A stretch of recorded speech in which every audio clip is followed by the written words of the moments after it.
What's up, everybody? Welcome back to Twisted Life of TV. I am Poetry. You are here for another recap and review of Lawmen, Bass, Reeves. This is part 2 because they don't have like names to the episode, so they're gonna name it part 1, part 2, part 3. You know what I'm saying? This is part 2. This episode, let me start off by saying, was boring to me. We got to learn basically how he got to be a deputy, but I don't know, even with the guns fights, it just seemed like this episode is dragging. It's like it's taking, even though we skipped a lot of years, it seemed like it's taking a long time to get to the point. That's what I'm saying. Okay, so this is 1875 at this particular time. When we started off episode 1, it was 1862. By the end of episode 1, it was 1866, because his daughter that he learned when he found out, what's her name, Jenny, had a baby named Sally. The baby Sally was 4. Okay, and so now this is like 9 years later. So you see Sally, she's grown up, she's older, she's a teenager now, and they got 3 other kids plus another one on the way. Bass is out here trying to till the land. He don't know how to farm. He ain't been able to harvest any crop, and they low on money. Now, when we ended up on last episode, he found Jenny in the city. She had her own apartment and everything. Her and the baby was doing fine. Now they have a house on a big lot of land, a lot of acres. And I beg the question, where they get these acres from? Where they get this land from? Because he can't farm, as you can see. He think the guy has damned him or cursed him because he can't get the crop to grow. You see, he's steady setting the crop on fire because it ain't doing what it's supposed to do. Probably got all kind of diseases and fungus in the doggone crop. I don't know what crop he growing. So like, where you get the land? Because when they freed the slaves or freed the enslaved back in 1865, they gave land to slaves. If they can prove that they could till the land or they could grow crop and harvest the crop properly within 2 years. Well, after 2 years, the land becomes theirs. But it's normally the land of the plantation that they was working on or pieces of that land. Now, he done made it all the way to, was it Alabama, if I'm not mistaken? Where did they get this land from? Jenny didn't have no land. He didn't have no land. And it wasn't that easy for black folks to buy land in 1875. So I was kind of like really thrown by how that storyline was moving about. I told y'all in episode 1, I was kind of confused of why they had the black people out there marching with the soldiers. We wasn't cool like that. It wasn't a segregated army, and I understand that they were still out there as servants, but they were too integrated for me to make it believable. I also find that this is interesting that all the white folks, of course all the evil white folks, are the ones who are so dead set against Christianity. This is the second time that we've had a man, this time being Dennis Quaid. I don't know what his character's name is. I don't even know if they said it. He did say it. He introduced himself once, I think. I don't remember.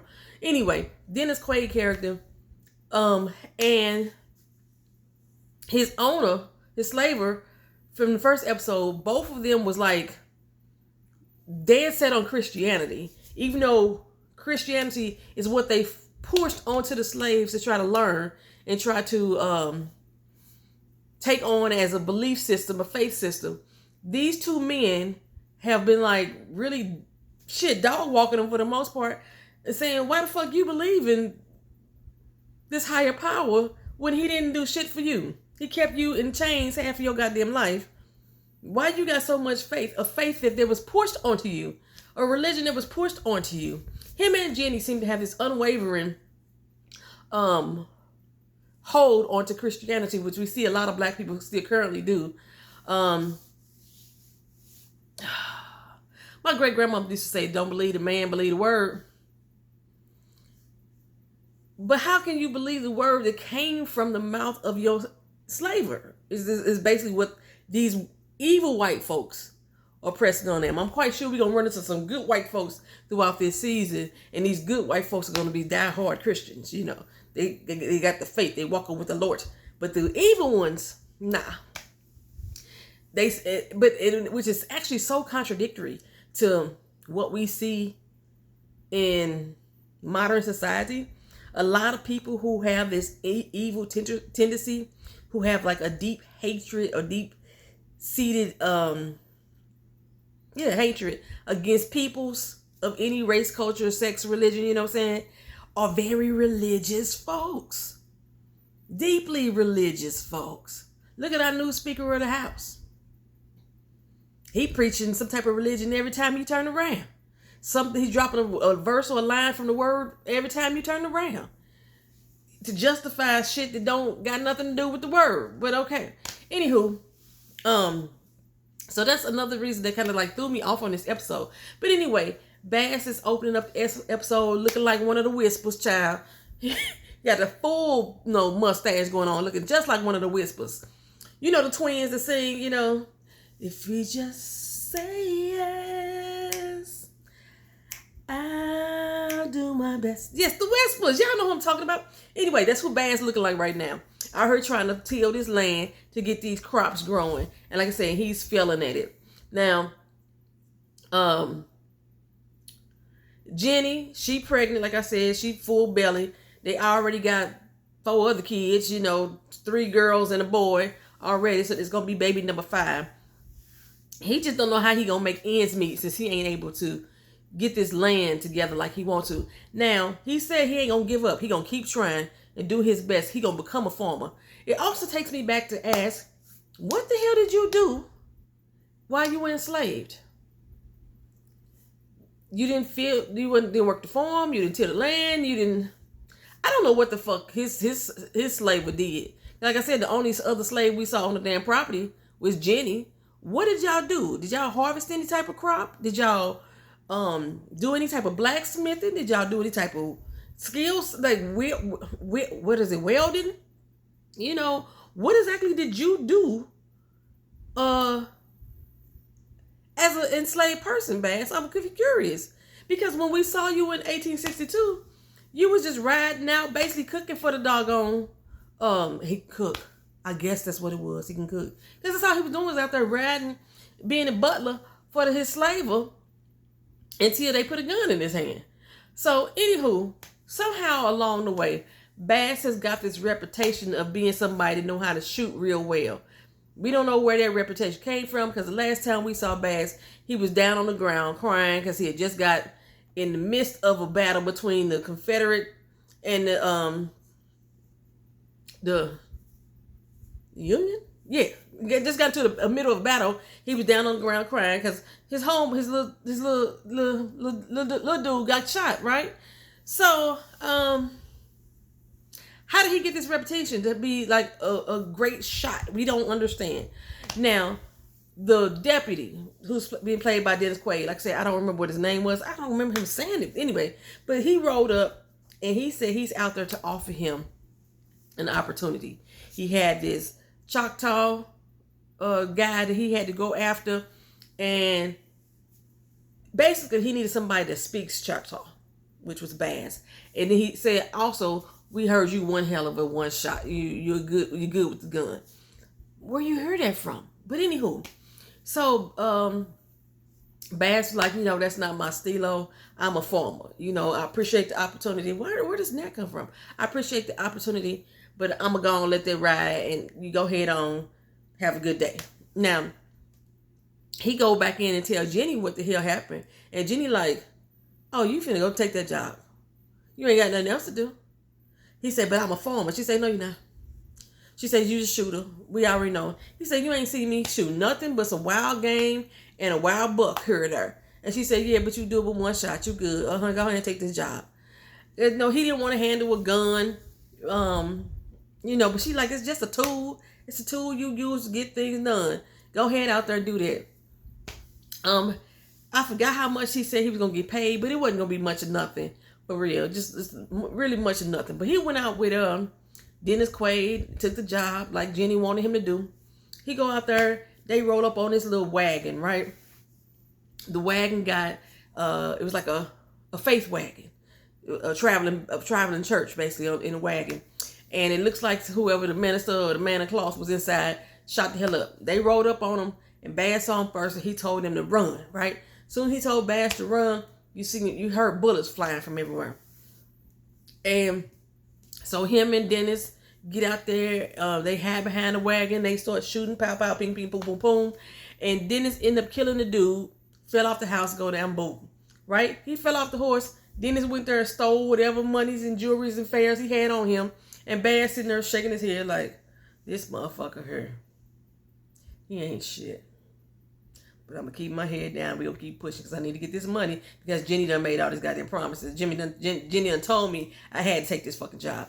With Jenny back there at the crib, and some man rode up on her and trying to get her into the movement, so to speak. What did he call it? Did he call it the resurrection? I think he called it the resurrection. I don't remember specifically. But he was basically saying that it's going to be a place for us to go, a whole state. I wonder if they was talking about Oklahoma. I don't know. But what state? Was it the Louisiana Purchase? I think it was 2 states in history that I remember that was supposed to be given to black folks. And I think Louisiana may have been one of them. Or there might have been a TV show that was supposed to come out on Amazon not too long ago called The Americas, where the black people had Texas and Louisiana. The show never did air. But they was giving Texas and Louisiana. It was a sovereign nation. So I wonder if that's what he was implying, that they was going to have a sovereign nation in either Oklahoma, maybe Texas or Louisiana. I'm just making up the area. But they called it the Black Paradise. Pretty much, she didn't want that type of paradise. She said the only paradise that exists is the one in heaven. Okay. But while she was out of town, she made a purchase. And so the people who dropping off the purchase come to the crib, and I knew for a fact that it was a piano. And she was like, don't hurt the legs on that baby. It's precious. Now, we just had a whole conversation with Bass just yesterday that y'all had no fucking money. How you out buying a damn piano? Or whatever it is you got underneath their cloth, right?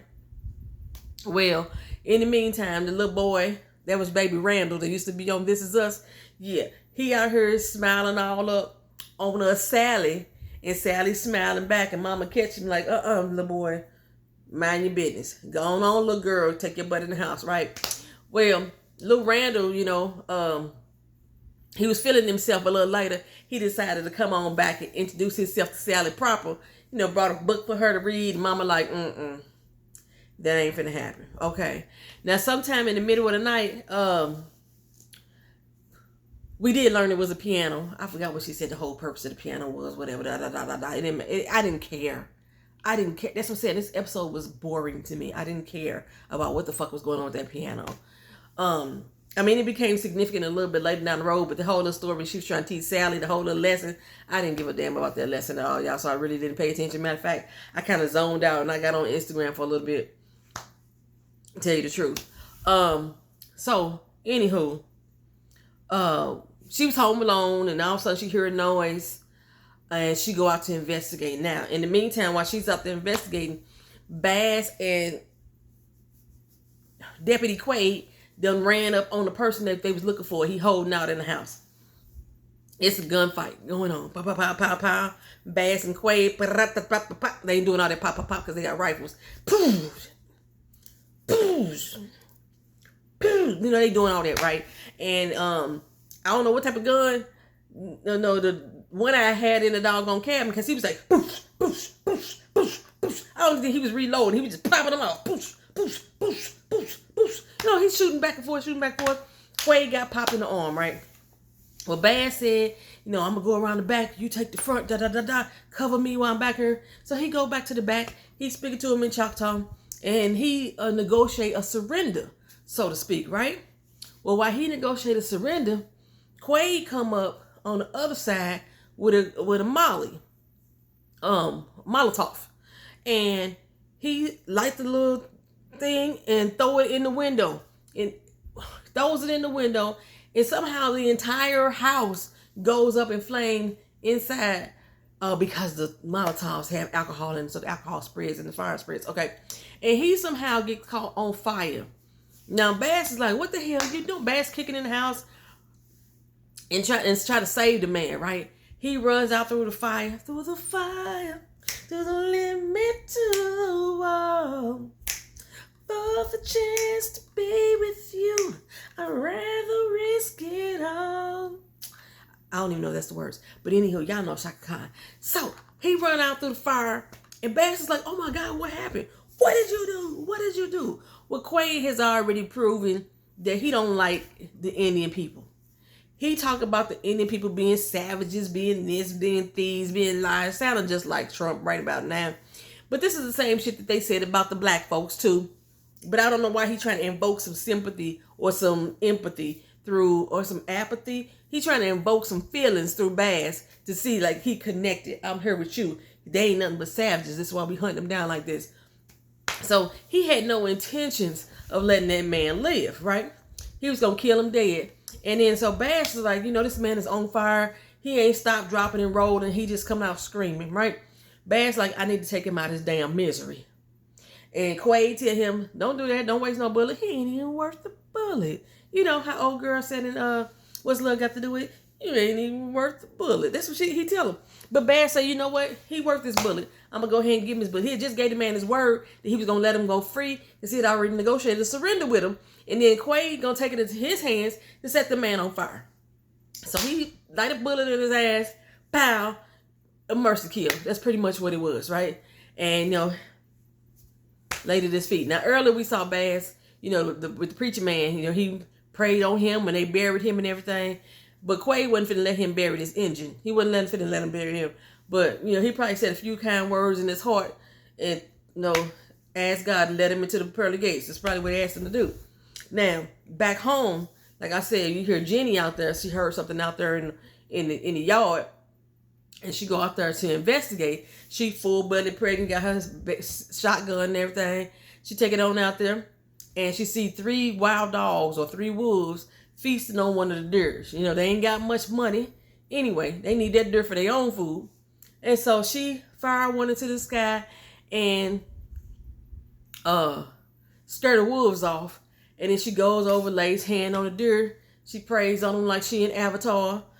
But, you ain't even kill them, girl, so you really didn't have to pray on them. But she prayed on the little deer and then did a mercy kill, too. Just to show that her and Bass was kind of on the same plane and do 2 different places, right? Well, with this whole little situation with Bass, though, it was really eating at him. It really got at him that the fact that, Quaid had set this man on fire. They just kept replaying in his head. Him and Quaid got to a little argument about the value of that man's life and whether or not it should have been taken and what the job is supposed to be and how Bass need to suck it up and toughen up, baby. You know what I'm saying? But they got into a little tit for tat, a little disagreement. And then, Bass kind of blanked out and then he punched his ass, knocked Quaid the fuck out. And he took off on his horse and went back home. Now he go back home. All the kids happy to see daddy. But then he look into that living room and see that goddamn piano. Where you get this from? So she telling him about the man trying to sell her paradise. And she said, I bought this instead. And he like, what you buying with? Because we just had a discussion just 2 days ago about the fact that we ain't got no damn money. And she said, well, I bought it on the promise. The promise that you was going to pay these people once you got paid. And he said, well, about that, I done punched another white man. How many white men you done punched, Bass? Let me know. I need to see this pattern of history of you punching white men. So far, we know that you beat up the slave for 12 years ago, 13 years ago, or however many, 9 years ago. But what other white man you punch? Well, he punched another white man, and Jenny not surprised. She's like, oh, well, damn. I mean, the first thing that should have came out of her mouth was, I need to take this piano back because we can't afford this shit. But Bass said he gonna do it. He gonna make sure he get that piano paid off. Go on, keep it, girl. He do anything for her. He do anything for love. But say no, he won't do that. He won't do that. He won't do that. So anywho, the next day, Quaid rolled up to the house. Now Bass thinking that they got problems. He told Jenny, take the kids, go and get in the house, get in the house. We got issues because he rolled up with 2 other men. Well, come to find out that he think that the way that Bass negotiated shit with one eye, I don't think that's the man's name. He was like One Candle or some shit like that. But the way that he negotiated shit with him, that it's gonna get him killed in the long run. This is a kill to be killed type of job, and what you doing? You trying to talk to them, negotiate some shit? Yeah, you gonna get killed off doing that shit. He said, I went and told the judge about your ass, like he was gonna snitch you know. And the judge said, you know what? I need somebody like that on my team. I'm going to make him a deputy. Now, we ain't met the judge yet, right? But that's basically it. That's how the episode went off. They done made Bass a deputy. A U.S. Marshal. That's the whole episode, child. I think I probably feel in more than the episode did. It was, I don't know if it's technically a filler episode. Being that we only got so many episodes to watch, 6 episodes altogether, 8, I think maybe, 7 or 8 episodes altogether to watch. There's no room for fillers. We need to keep it moving. We need to keep it moving. They spending too much to me on his love for Jenny. They finna spend the whole time frame. I already see it on Lil Randall from This Is Us hooking up with Sally. I already see it. I don't need that. I need to know Bass's story, and I need to know about some of his captures and things like that. I understand we want to see him get the job and understand how he ended up in this position, but I need this to move along. We ain't got that many episodes, y'all. We ain't got that many episodes at all. It's like a sad love story right now. And yeah. All right, this is Bass Reeves, Lawmen, Bass Reeves, part 2. See you in the next video, y'all. Peace.